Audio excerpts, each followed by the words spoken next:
Hello guys, welcome back. In this video I'll show you how to perform a factory reset on your JBL WaveFlex.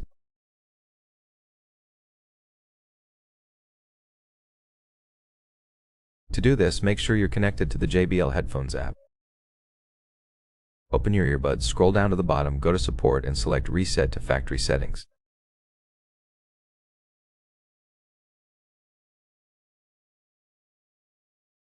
Then click Reset.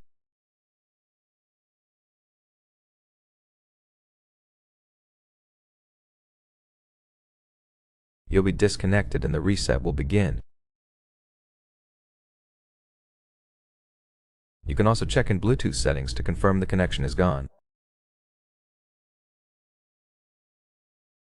Then put both earbuds inside the charging case, close it for a few seconds, and open it again.